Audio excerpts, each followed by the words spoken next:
Welcome to our channels. आज मैं आपके लिए एक ऐसा टॉपिक लेके आया हूं जो सबसे दांसू और सबसे मस्त टॉपिक है, जिसके हर बार आपके पेपर में क्वेश्चंस आएंगे। उस टॉपिक का नाम है वॉइस। वॉइस का मतलब होता है बच्चों वाच्य। ये एक ऐसा टॉपिक है, चाहे आप किसी की बैंक की, एसएससी, एयरफोर्स, एनडीए, सीडीएस या डबल ए, एसएसआर या कोई आरपीएससी, एलडीसी या रीट का एग्जाम दे रहे हो, उन सभी में ये सबसे मेजर टॉपिक होता है बच्चों, सबसे मेजर टॉपिक। खास तौर से इसका एसएससी सीजीएल के अंदर मेंस में 20 क्वेश्चंस आते हैं सीपीओ या सीजीएल के अंदर, और ये बहुत अच्छा टॉपिक है बच्चों। आज आपने हमारे इस चैनल पे आके बहुत अच्छा काम किया, क्योंकि मैं आपको आज एक ऐसा टॉपिक पढ़ाने जा रहा हूं तो सबसे इंपॉर्टेंट है पेपर को लेकर एग्जाम के अंदर, जिसका हर बार आपको क्वेश्चन पूछा जाता है। तो बच्चों हम स्टार्ट करते हैं वॉइस टॉपिक। सिंपल सा टॉपिक है वॉइस। आप धीरे से पढ़ेंगे, आप बिल्कुल बेसिक लेवल से पढ़ोगे ना, तो बिल्कुल आप एक क्लास में आप बिल्कुल कंप्लीट आप वॉइस टॉपिक समझ जाओगे, और आपके बिल्कुल शुरू से लेकर लास्ट तक आपको इस वीडियो को देखना है। ओके बच्चों, तो शुरू करते हैं आज वाली क्लासेस में वॉइस। तो सबसे पहले बच्चों, वॉइस का मतलब होता है वाच्य। आपके क्या आएगा बच्चों, आपके एक्टिव वॉइस का वाक्य आएगा, एक्टिव वॉइस। और एक्टिव वॉइस के वाक्य को हम किस में चेंज करते हैं बच्चों, एक्टिव वॉइस के वाक्य को हम पैसिव वॉइस में चेंज करते हैं। कहने का मतलब हो गया, एक्टिव वॉइस का वाक्य आएगा, एक्टिव वॉइस के वाक्य को पैसिव वॉइस के वाक्य में चेंज करना है। ओके, बहुत बार ऐसा भी होता है बच्चों कि पैसिव का वाक्य आता है, पैसिव के वाक्य को मैं एक्टिव वॉइस में चेंज करती है। ओके, और एक्टिव वॉइस का वाक्य आएगा, उसे पैसिव में चेंज करते हैं। अब एक्टिव वॉइस का मतलब होता है ऐसा कोई भी सेंटेंस जिसमें सब्जेक्ट प्रधान हो, एक्टिव वॉइस कहलाता है। और पैसिव वॉइस का मतलब होता है ऐसा कोई सेंटेंस जिसमें ऑब्जेक्ट प्रधान हो, वो पैसिव वॉइस कहलाता है। अब हमें करना क्या है बच्चों, अगर हमें एक्टिव वॉइस का वाक्य आएगा, पैसिव वॉइस बनानी है, उसके लिए हमें सिंपल से हमें 3 कंसेप्ट ध्यान रखनी है। वो कौन कौन सी हैं? तो सबसे पहले मैं कह रहा हूं एक्टिव वॉइस। एक्टिव वॉइस को बच्चों में लिख दिया एवी, शॉर्ट में लिख दिया। ओके, एक्टिव से पैसिव, पीवी का मतलब होता है बच्चों पैसिव। एक्टिव से पैसिव में परिवर्तन, हमें किस प्रकार हमें एक्टिव से पैसिव में चेंज करना है। तो सबसे पहले कोई भी वाक्य आएगा एक्टिव वॉइस का, उसे हम पैसिव वॉइस में चेंज करेंगे। ये चेंज करने के लिए मात्र 3 चेंज करनी है। क्या क्या चेंज करनी है बच्चों, वो सुनना। सबसे पहला तो हमें चेंज करना है change in subject and object. तो सबसे पहले तो हमें चेंज करना है सब्जेक्ट और ऑब्जेक्ट में क्या चेंज करना है। ये सबसे फर्स्ट चेंज करना है हमें एक्टिव वॉइस के वाक्य को पैसिव वॉइस में चेंज करने के लिए। और सेकंड नंबर में चेंज करना है चेंज इन प्रोनाउन। और सेकंड हम पढ़ेंगे प्रोनाउन के अंदर क्या चेंज करना है। ओके बच्चों, और इसके बाद में थर्ड नंबर और सबसे इंपॉर्टेंट है चेंज इन टेंस। टेंस के क्या परिवर्तन किया जाता है, चेंज इन टेंस। ओके बच्चों, ये हमें 3 चीजें चेंज करनी है कोई भी एक्टिव वॉइस का वाक्य का पैसिव वॉइस में चेंज करने के लिए। ओके बच्चों, तो हम शुरू करते हैं। सबसे पहला change in subject and object, इसमें हमें क्या चेंज करना है। ओके, कहने का मतलब हो गया सब्जेक्ट और ऑब्जेक्ट में हमें क्या चेंज करना है। तो शुरू करते हैं पहले वाले में, change in subject and object में। तो सबसे पहले तो कोई भी वाक्य होता है, जैसे कोई भी एक्टिव वॉइस का वाक्य होता है, जैसे एक्टिव वॉइस का वाक्य है, एक्टिव वॉइस के वाक्य में क्या रहेगा, एक्टिव वॉइस का कोई भी वाक्य, उसमें सबसे पहले वाक्य में सब्जेक्ट आएगा, सब्जेक्ट के बाद वर्ब आएगी, और वर्ब के बाद में ऑब्जेक्ट का यूज होता है। इस प्रकार का कोई भी वाक्य आएगा, उससे हम किस में चेंज करेंगे, पैसिव वॉइस में चेंज करेंगे। और पैसिव का रूल है, जो वर्ब के बाद जो ऑब्जेक्ट है ना, ऑब्जेक्ट को हम क्या बनाएंगे, सब्जेक्ट बनाएंगे। कहने का मतलब हो गया वर्ब के बाद ऑब्जेक्ट आता है, ऑब्जेक्ट को हम कहां यूज करेंगे, वाक्य के स्टार्टिंग में यूज करेंगे। ऑब्जेक्ट पहले आएगा, ऑब्जेक्ट के बाद जो ये सब्जेक्ट है ना, सब्जेक्ट ये लास्ट में चला जाएगा, बाई प्लस में सब्जेक्ट आ जाएगा। और ये जो वर्ब है, वर्ब यहां पे क्या आएगा बच्चों, बी का मतलब होता है HV, बी प्लस वर्ब की थर्ड फॉर्म आएगी। ये हमें सबसे पहला चेंज करना है। ये हमारा सबसे पहला चेंज हो गया, change in subject and object. आप इसे ऐसे बोल सकते हो, अगर कोई एक्टिव वॉइस का वाक्य है, पैसिव वॉइस बनानी है, तो एक्टिव वॉइस के वाक्य को पैसिव वॉइस बनाते समय ऑब्जेक्ट को सब्जेक्ट बनाएंगे, और सब्जेक्ट को ऑब्जेक्ट बनाकर उससे पहले बाई प्रीपोजिशन का प्रयोग करते हैं। ये हमें सबसे पहले चेंज करना है। किसमें? हमें सबसे पहला चेंज हो गया change in subject and object. Okay, अब हम सेकंड नंबर चेंज करेंगे, चेंज इन प्रोनाउन। प्रोनाउन में हमें क्या चेंज करना है।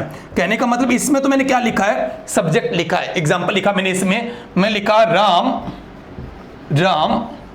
प्लस फुटबॉल, राम फुटबॉल खेलता है। ये इसका हो गया।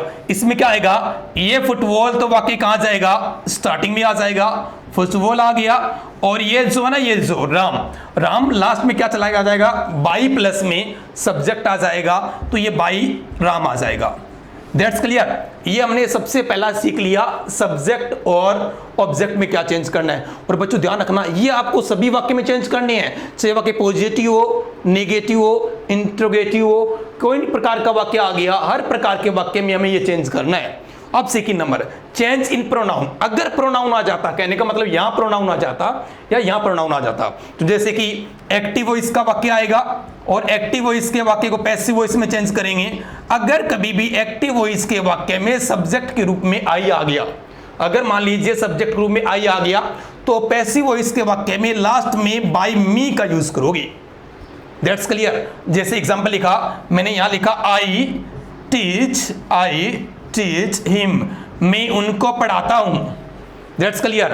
अब ये स्टार्टिंग में आई आ गया ना, प्रोनाउन हो गया, लास्ट में जाएगा तो क्या हो जाएगा बच्चों, बाई मी हो जाएगा। That's clear. अब करना क्या है, आई को चेंज करना है बाई मी में, आई बाई मी में हो गया। आई के बाद में अगर वाक्य के स्टार्टिंग में वी आ गया तो लास्ट में बाई अस, यू आ गया बाई यू, ओके। अगर ही आ गया तो बाई हिम हो गया, अगर सी आ जाए तो बाई क्या हो जाएगा, हर हो जाएगा। ये बात समझ गए ना। अगर कभी वाक्य शुरू में इट आ जाए ना, इट, तो लास्ट में क्या बन जाएगा, बाई इट आ जाएगा, ओके। ये हमें सिंपल सा चेंज करना है। इसके बाद में अगर वाक्य स्टार्टिंग में दे आ गया तो लास्ट में हम किसका यूज करेंगे, देम का यूज करेंगे। अगर कोई नाउन आ रही है, नाउन का मतलब कोई आ गया, राम, सीता, गीता, बबीता, सुनीता, अनीता, कविता, किसी भी लड़की या लड़के का नाम आ गया, कोई भी नाउन आ गई, तो लास्ट में क्या रहेगा, बाई के साथ में नाउन की नाउन आ जाएगी। सिंपल सा लॉजिक है। बस ये हम दो चीज समझ चुके हैं कि चेंज इन प्रोनाउन में क्या चेंज करना है और सब्जेक्ट और ऑब्जेक्ट में क्या चेंज करना है। जिस प्रकार का ये वाक्य है, इसमें आई कैसे चला जाएगा, लास्ट में आई चला जाएगा, लास्ट में बाई मी हो जाएगा, ओके। और ये हिम कहां चला जाएगा बच्चों, हिम वाक्य स्टार्टिंग में जाएगा और वाक्य के स्टार्टिंग में सब्जेक्टिव केस आता है। कौन सा केस आता है, सब्जेक्टिव केस आता है, तो ये हिम का पहले क्या चला जाएगा, ही चला जाएगा, ओके बच्चों। ये तो हो गया हमारे दो चेंज, पहला तो ये चेंज हो गया, सेकंड ये चेंज हो गया। अब थर्ड नंबर सबसे मेजर चेंज है, ये तो मैंने कर दिया सब्जेक्ट और ऑब्जेक्ट में क्या चेंज करना है। अब हम ये करना है कि वर्ब है ना, वर्ब में क्या चेंज होता है। जैसे ये वर्ब दिया, वर्ब के अंदर में क्या चेंज करना है, ये हम पढ़ेंगे अब, ओके बच्चों। तो हम थर्ड नंबर स्टार्ट करते हैं कि हमें चेंज इन टेंस, टेंस में क्या चेंज करना है। तो वो सबसे इंपॉर्टेंट चीज ये है, टेंस में हमें क्या चेंज करना है। कहने का मतलब एक्टिव वॉइस का वाक्य आ गया, उससे हम टेंस में चेंज करेंगे, तो हमें पैसिव में किस प्रकार के टेंस को चेंज करना है। तो थर्ड नंबर हम यूज करेंगे चेंज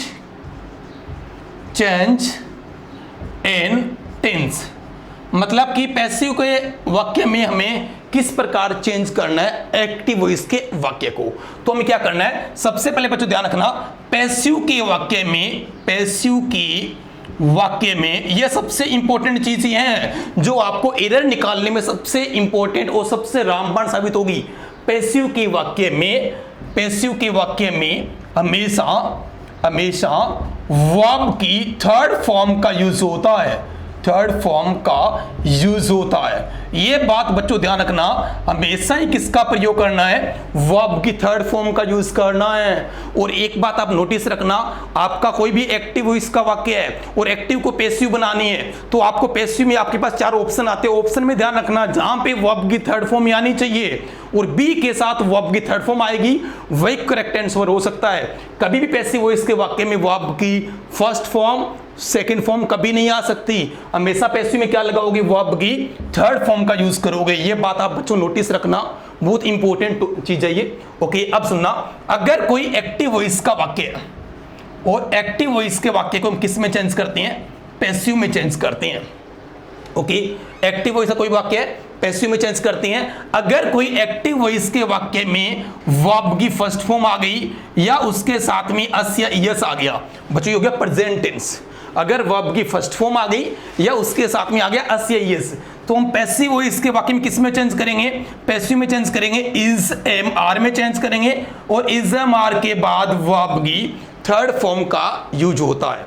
ये हमें सबसे पहले चेंज करेंगे। अगर कोई वर्ब की फर्स्ट फॉर्म है एस है तो is am are plus verb की थर्ड फॉर्म में चेंज करेंगे। ऐसा मैंने अभी एग्जांपल बोला था बच्चों, उसको हम सोल्व कर लेते हैं। मैं लिखा था Ram plus football, Ram football खेलता है।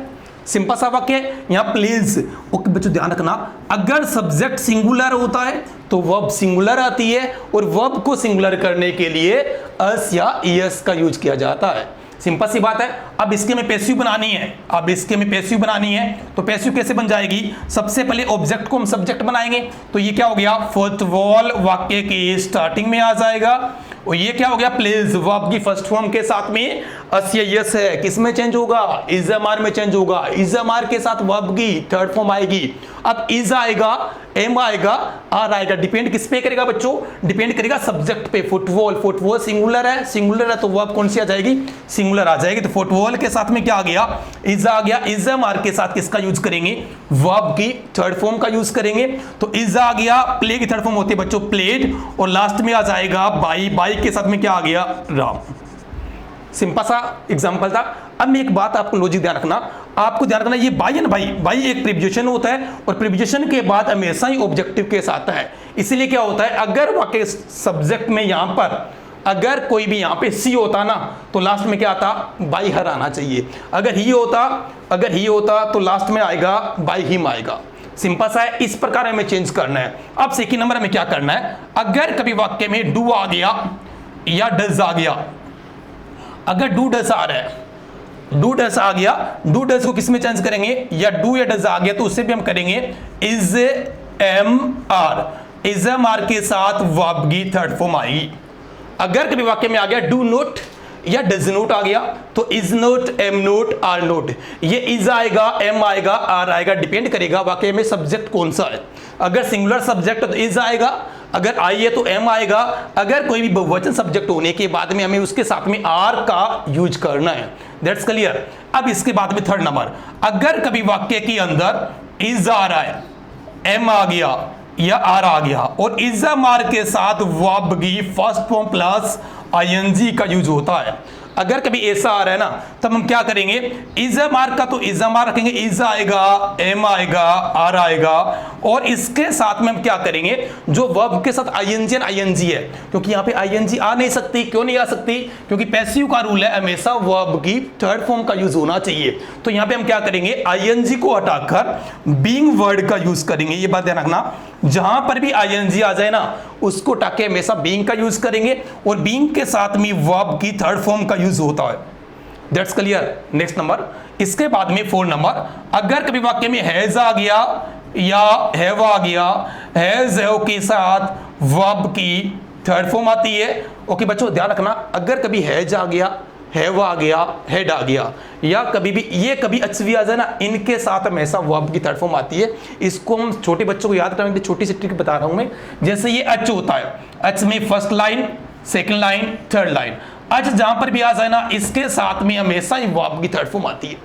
हमेशा ही चाहिए, हैज आ गया, हैव आ गया, हेड आ गया, या कोई मोडाल्स के साथ में ये वाले वर्ड्स आ गई, हैव आ गया, तो भी इनके साथ में वर्ब की थर्ड फॉर्म का यूज करना है। ओके, हैज के बाद वर्ब की थर्ड फॉर्म आएगी। अगर इसे पैसिव बनानी है तो हैज आ गया या हैव आएगा, हैज के साथ में बीन आएगा, बीन के साथ वर्ब की थर्ड फॉर्म का यूज होता है। That's clear. अब इसके बाद में नेक्स्ट नंबर सुनना, अगर इनके अलावा अगर कभी वाक्य में वर्ब की सेकंड फॉर्म आ जाए, कौन सा टेंस हो गया बच्चों? पास्ट इंडेफिनिट हो गया, या वाक्य नेगेटिव हो जाए। नेगेटिव वाक्य में क्या आएगा बच्चों? डिड आएगा। अगर डिड आ गया, डिड आ गया मतलब डिड आ गया, और डिड के साथ हमेशा वर्ब की फर्स्ट फॉर्म आती है। क्योंकि बच्चों अगर या वर्ब की सेकंड फॉर्म आ गई या डिड आ गया तो इसको हम किस में चेंज करेंगे? इसको हम चेंज करेंगे वॉज या वर में चेंज करेंगे। वॉज वर के साथ वर्ब की थर्ड फॉर्म का यूज होता है। इनके मैं एग्जांपल लास्ट में करवा दूंगा, सभी के एग्जांपल लास्ट में करवा दूंगा मैं। ओके, अब इसके बाद में 6 नंबर सुनना। 6 नंबर, अगर कभी वाक्य के अंदर, अगर कभी 6 नंबर, अगर कभी वाक्य में वॉज आ गया या वर आ गया और वॉज वर के साथ वर्ब की आईएनजी फॉर्म आती है, ये तो बच्चों वाक्य हो गया पास्ट कंटिन्यूअस टेंस का, और ये हो गया था प्रेजेंट कंटिन्यूअस टेंस का। ओके, तो हम क्या करेंगे? वॉज वर का तो वॉज वर लगाएंगे, वॉज वर का वॉज वर्ब लगाएंगे और जो आईएनजी है उसको हटा के हम बीइंग का यूज करेंगे और बीइंग के साथ में वर्ब की थर्ड फॉर्म आती है, बीइंग के साथ में वर्ब की थर्ड फॉर्म आती है। ओके, अब इसके बाद में 7 नंबर। ऐसा क्यों होता है? क्योंकि यहां पर मैंने क्या किया है, इज़ामार किया, आईएनजी को हटा के बीइंग का यूज किया और उसके साथ में वर्ब की थर्ड फॉर्म आ गई। ऐसा हम इसमें करेंगे, वॉज वर्ब के साथ आईएनजी है, वॉज वर्ब का वॉज वर्ब आ गया, आईएनजी को हटा के बीइंग आ गया और प्लस में वर्ब की थर्ड फॉर्म आ गई। अब 7 नंबर, अगर कभी वाक्य के अंदर हेड आ गया और हेड के साथ वर्ब की थर्ड फॉर्म आती है, अभी मैंने बताया बच्चों एच की जितनी भी एचवी होती है उनके साथ हमेशा ही वर्ब की थर्ड फॉर्म का यूज किया जाता है। हेड के साथ वर्ब की थर्ड फॉर्म का यूज होने पर पैसिव में क्या करेंगे, हेड बीन आएगा, हेड बीन प्लस वर्ब की थर्ड फॉर्म का यूज होगा। ओके, अब इसके बाद में 8 नंबर, अगर कभी वाक्य में सेल आ गया या विल आ गया, अगर कभी वाक्य में सेल आ जाए या विल आ जाए और सेल विल के साथ वर्ब की फर्स्ट फॉर्म आती है तो पैसिव बनानी है। पैसिव में रूल होता है वाक्य में वर्ब की थर्ड फॉर्म आनी चाहिए, तो सेल का सेल आएगा, विल का विल आएगा, इसके साथ में बी का यूज करेंगे और बी के साथ बच्चों वर्ब की थर्ड फॉर्म आ जाएगी। ओके, अब इसके बाद में नेक्स्ट नंबर, अगर कभी वाक्य के अंदर अगर कभी वाक्य में सेल या विल आ गया और उनके साथ में हैव आ जाता, सेल हैव, विल हैव, ये आ जाते और इनके साथ वर्ब की थर्ड फॉर्म आती है, पैसिव बनानी है तो क्या रहेगा, सेल हैव का सेल हैव रहेगा या विल हैव का विल हैव रहेगा और हैव के साथ में क्या लग जाएगा, बीन लग जाएगा और बीन के साथ में वर्ब की थर्ड फॉर्म आ जाएगी। ओके, अब इसके बाद भी नेक्स्ट नंबर 10 नंबर क्या है, 10 नंबर क्या करना है, अगर कभी वाक्य के अंदर कैन नाम कभी भी आ जाए, कैन नाम आ गया या कभी वाक्य में कैन आ गया, कुड आ गया या मे आ गया या माइट आ गया या मस्ट आ गया, मस्ट आ जाए या शुड आ गया, शुड या वुड आ जाए, वुड, अगर ये वाले वर्ड कभी भी वाक्य में आ जाए, कोई मुडाल सा आ जाए, can, could, shall, should, will, would, may, might, इनमें मैंने ऐसे वर्ड्स लिखे हैं क्योंकि सेल और विल को मैंने ऊपर यूज कर दिया है, इसलिए यहां मैंने क्या लिखा है, can, could, may, might, must, should, would, ये कभी भी आता है ना तो हम क्या करेंगे, सेम का सेम लगाएंगे, कैन का कैन लगाएंगे, कुड का कुड लगाएंगे, वुड का वुड आएगा, मस्ट का मस्ट आएगा, सेम का सेम आने के साथ में उसके साथ बी प्लस वर्ब की थर्ड फॉर्म आ जाएगी। ये सिंपल सा है बच्चों, ये हमें 3 चेंज करने हैं। अगर आपको ये 3 चेंज आने लग गए ना तो इसका मतलब आपको पैसिव का 80% कोर्स आने लग जाएगा टॉपिक का। ओके, ये अब हम इसके एग्जांपल यूज करते हैं, सभी के हम अलग अलग एग्जांपल यूज करेंगे। ये हमें 10 प्रकार के हमें टेंस में चेंज करनी है और हमें एक चीज ध्यान रखनी है, पैसिव वॉइस में कभी टेंस चेंज नहीं होता। कहने का मतलब ये प्रेजेंट टेंस है, ये प्रेजेंट टेंस रहेगा, ये भी प्रेजेंट है, ये प्रेजेंट रहेगा। ओके,